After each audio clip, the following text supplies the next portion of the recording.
Saudara-saudariku yang terkasih, kita bertemu lagi. Kembali Anda berjumpa dengan saya, Pastor Igo Walerubun MEC dalam Kisah Para Orang Kudus Setiap Hari. Hari ini tanggal 9 Maret kita memperingati beberapa orang kudus di dalam gereja kita, yakni Santo Gregorius dari Nisa, Uskup dan Bapak Gereja, Santa Francisca Romana, janda, dan 40 martir dari Sebaste. Yang pertama, Santo Gregorius dari Nisa, Uskup dan Bapak Gereja. Gregorius lahir di Kaisarea sekitar tahun 330. Keluarganya sungguh keluarga yang terberkati. Ibunya adalah anak seorang martir. Dua orang kakaknya, Basilius Agung dan Petrus Sebeste, digelari kudus oleh gereja. Demikian juga Makrina, saudarinya yang tertua. Gregorius dikenal aktif di dalam masalah-masalah gereja dan berpengaruh besar di dalam beberapa konsili dan sinode. Ia dididik oleh kakaknya Basilius Agung. Kemudian ia menikah dengan Theosebia dan dianugerahi beberapa orang anak. Sebagai aktivis gereja, ia diberi tugas sebagai lektor. Namun tugas suci ini kemudian ditinggalkannya karena ia mulai tertarik pada pekerjaan sebagai pengajar ilmu retorika. Pekerjaan ini pun kemudian ditinggalkan lagi karena dianggap tidak berkaitan sedikit pun dengan hal-hal keagamaan. Karena ketidakpuasannya itu dan lebih-lebih karena pengaruh kakaknya, ia kembali aktif di dalam tugas-tugasnya yang berkaitan dengan urusan-urusan keagamaan. Dalam menjalankan tugas itu, hatinya tergerak untuk mengabdikan diri pada Tuhan. Ia lalu memutuskan untuk menjadi imam. Pada masa itu, kehidupan selibat imam-imam belum menjadi suatu kewajiban di dalam hukum gereja, sehingga perkawinannya dengan Theosebia tidaklah menjadi halangan baginya untuk menerima tahbisan imamat. Atas pengaruh dan bujukan kakaknya Basilius, ia kemudian ditahbiskan menjadi uskup di Nisa, wilayah provinsi Kapadokia, Asia Kecil, pada tahun 372.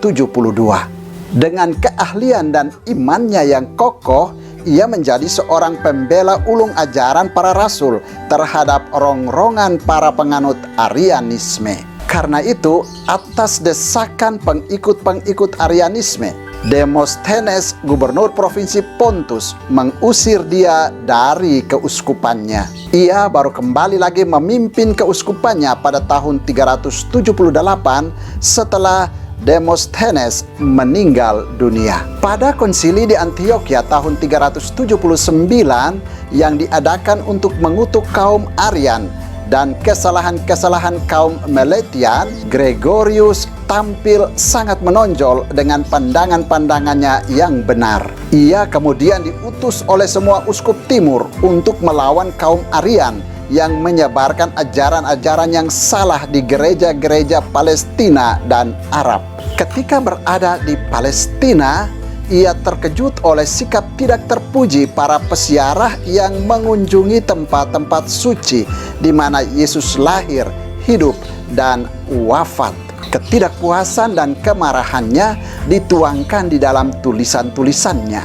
Di dalamnya, ia mengingatkan semua orang Kristen untuk menaruh hormat pada tempat-tempat suci. Ia dengan tegas mengatakan bahwa kegiatan ziarah bukanlah jaminan untuk mendapatkan hidup suci dan tidak dengan sendirinya mendatangkan keselamatan bagi seorang pesiarah. Gregorius dikenal sebagai bapak gereja yang banyak menulis. Tulisan-tulisannya berisi pandangan-pandangan iman yang benar yang diperkuat dengan pandangan filosofis yang berkembang pada masa itu. Tulisan-tulisannya yang berhubungan dengan kitab suci menggunakan metode alegoris yang dikembangkan oleh Origenes. Tulisannya tentang Trinitas dilukiskan dengan memanfaatkan teori ide-ide dari Plato. Khotbah-khotbahnya sangat disenangi orang karena berisi pandangan-pandangan iman yang sesuai dengan ajaran para rasul. Pada konsili di Konstantinopel tahun 381, Gregorius ikut aktif memberikan pandangan-pandangannya tentang ajaran iman yang benar. Ia dianggap sebagai tiang agung pengajaran iman yang benar. Ia meninggal pada tahun 394. Orang kudus kedua yang juga kita peringati pada tanggal 9 Maret, yakni Santa Franciska Romana Janda. Franciska lahir di Roma tahun 1384. Orang tuanya Paulus dan Jacobella Bussa mendidiknya dengan sangat baik dalam iman Kristiani dan dalam perhatian kepada orang-orang di lingkungan sekitar. Dengan begitu, Franciska bertumbuh dewasa menjadi orang yang beriman dan penyayang orang-orang kecil.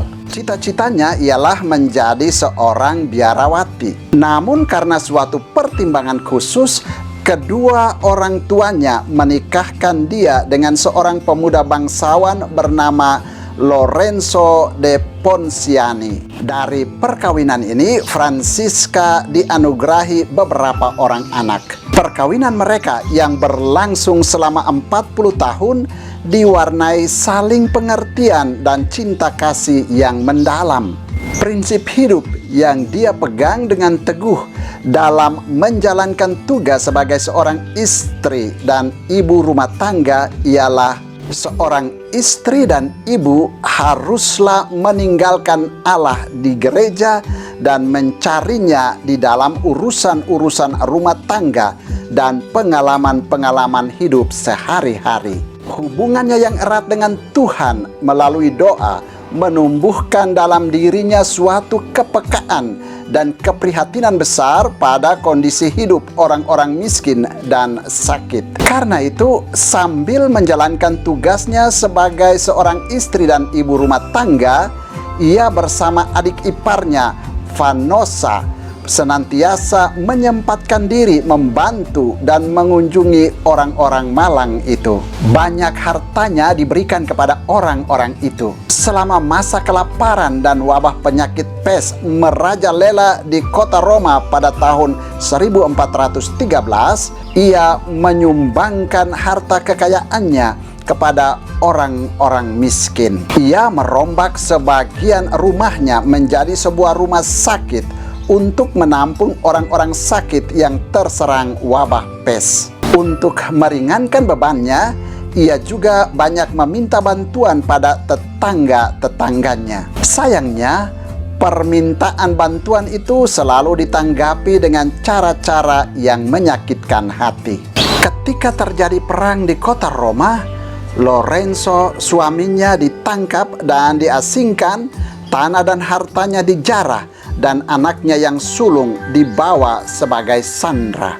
Peristiwa ini sungguh merupakan suatu pengalaman pahit bagi Franciska. Ia menghadapi semua ini dengan tabah dan pasrah pada Tuhan sambil tetap tinggal di rumahnya yang sudah porak-poranda. Pada waktu keadaan sudah pulih kembali, serta Lorenzo dan anaknya sudah kembali ke rumah, Franciska bersama beberapa rekannya mendirikan sebuah komunitas religius semacam kongregasi untuk meningkatkan karya-karya amalnya. Komunitas religius ini berafiliasi pada Ordo Benediktin dan dibaktikan pada hidup doa dan karya-karya amal. Berkaitan dengan hidup doa, Franciska dikenal sebagai seorang pendoa, seorang mistik abad ke-15 dan model bagi ibu-ibu rumah tangga di Roma. Ia biasanya berdoa hingga jauh malam dan mengalami banyak penglihatan ajaib serta mendapat banyak rahmat istimewa. Setelah Lorenzo meninggal dunia dan anak-anaknya dewasa, Franciska masuk biara yang telah didirikannya. Ia diangkat menjadi pemimpin dan memimpin biara itu hingga hari kematiannya pada tanggal 9 Maret tahun 1440. Dengan memerhatikan seluruh cara hidupnya dan berbagai penglihatan yang dia alami, gereja menyatakannya sebagai orang kudus pada tahun 1608. Orang kudus lain yang juga kita peringati pada tanggal 9 Maret, yakni 40 martir dari Sebaste. Di antara serdadu Romawi, ada sejumlah besar serdadu yang beragama Kristen. Mereka inilah yang menjadi perintis Injil Kristus dan saksi-saksi iman Kristiani di negeri-negeri yang jauh dari Roma. Yang termasyhur di antara mereka yang beragama Kristen itu adalah ke-40 serdadu dari Sebaste, negeri Armenia. Mereka adalah anggota Legiun ke-12 yang disebut Legio Fulminata, pasukan gerak cepat. Pasukan ini ditempatkan jauh dari kota Sebaste di perbatasan Kekaisaran Romawi. Tugas mereka sungguh berat karena harus menghadang gempuran suku-suku dari belahan timur yang terkenal ganas dan berani. Demi mencapai keberhasilan, komandan pasukan mewajibkan semua serdadu mengambil bagian dalam upacara korban kepada dewa untuk memohon bantuan dan perlindungan. Kewajiban ini ditolak tegas oleh ke-40 serdadu yang beragama Kristen itu. Penolakan ini ditindak tegas oleh komandan pasukan. Sambil menanti hukuman mati dari wakil kaisar, mereka dipenjarakan dan dijaga dengan ketat. Pada saat itu mulai musim dingin. Ke-40 serdadu Kristen itu digiring ke sebuah danau yang airnya sangat dingin dan sudah membeku. Di sana mereka ditelanjangi dan disuruh berbaring di atas air danau yang sudah membeku itu. Dalam penderitaan yang hebat itu, mereka berdoa memohon bantuan Tuhan agar mereka tetap teguh dalam iman. Ya Tuhan, kami percaya padamu. Kami disiksa karena iman kami kepadamu. Kiranya kami semua dapat dimahkotai di dalam kerajaan-Mu. Seorang dari antara mereka murtad karena tidak tahan terhadap penderitaan itu. Meskipun demikian, ia pun tidak terhindar dari bahaya kematian. Ia juga dibunuh di atas tungku api sebagai korban bakaran. Sementara itu, seorang serdadu yang bukan Kristen mengalami suatu penglihatan ajaib. Ia melihat di langit tersedia 40 buah mahkota bagi ke-40 serdadu itu. 39 mahkota sudah dipakai oleh 39 serdadu yang setia itu, sedangkan satu mahkota belum dipakai. Dalam terang ilahi, mengertilah serdadu itu bahwa mahkota yang tidak dipakai itu disediakan baginya. Yakin akan penglihatan itu, ia segera membuka pakaiannya dan kembali menggabungkan diri dengan ke-39 martir rekannya. Dengan demikian, genaplah kembali jumlah serdadu itu menjadi 40 orang. Mereka dengan gagah berani menanggung penderitaan karena kedinginan. Keesokan harinya, baik yang sudah mati maupun yang masih hidup, semua diseret ke dalam api unggun hingga mati terbakar. Peristiwa ini terjadi pada tahun 320. Saudara, demikianlah orang-orang kudus yang kita peringati pada tanggal 9 Maret, yakni Santo Gregorius dari Nisa, uskup dan bapak gereja, Santa Francisca Romana, janda, dan 40 orang martir dari Sebaste. Santo Gregorius dari Nisa, Santa Francisca Romana, dan 40 martir dari Sebaste. Doakanlah kami. Tuhan memberkati.